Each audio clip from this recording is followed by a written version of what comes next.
Do you remember the name of the first man who walked on the moon? Of course you do. It was Neil Armstrong. What if I told you that there was a company that wanted to add your name to the list of people who could walk on the moon? That company goes by the name of Space Exploration Technologies, or for short, SpaceX. Today I'm going to tell you about the past, the present, and the very bright future of SpaceX. Where does a company like this come from? I thought only astronauts got to walk on the moon. This is NASA's department. Well, not according to a man by the name of Elon Musk. We know Elon Musk from his previous ventures in PayPal and revolutionizing the auto industry with Tesla. Elon Musk's next venture was going to be putting a greenhouse on Mars. Elon found that he ran into a lot of trouble looking for the resources and the people to help him do this.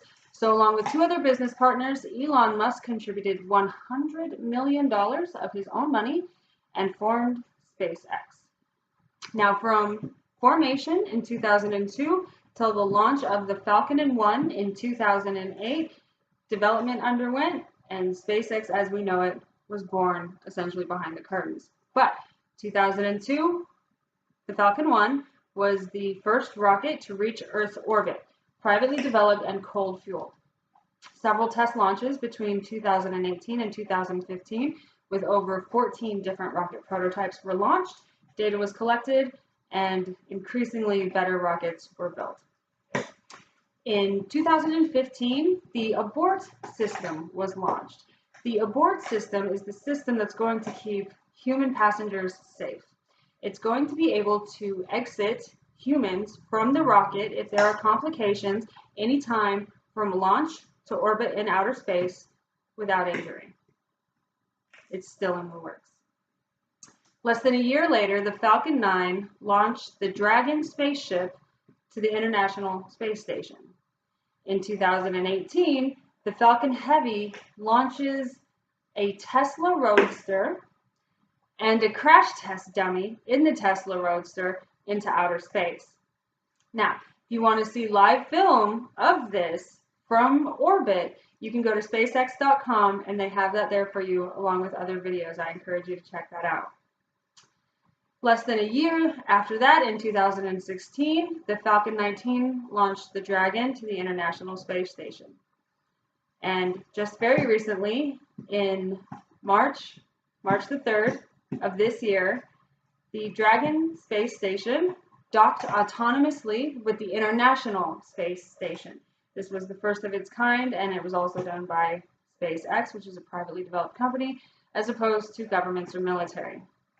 Now, with developments moving so fast in SpaceX's history, what can we expect for their future?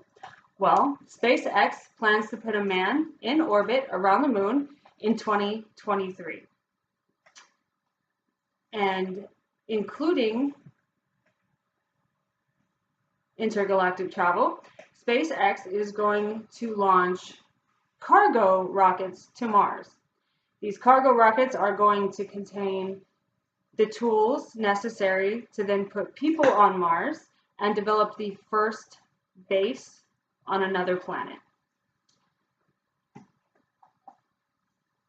SpaceX plans to launch their cargo rockets to Mars in 2024.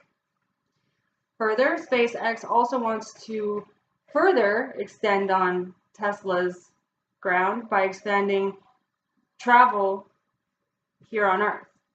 Now, using SpaceX technology, they project that they could not only do international travel, but intercontinental travel in almost anywhere in the world in less than 30 minutes. Can you imagine standing in line at security longer than it would take to fly to Paris from DFW? Now, with the past, the present, and the future of SpaceX looking so bright, it's not unreasonable for us to think that someday we could have the spring break on Mars.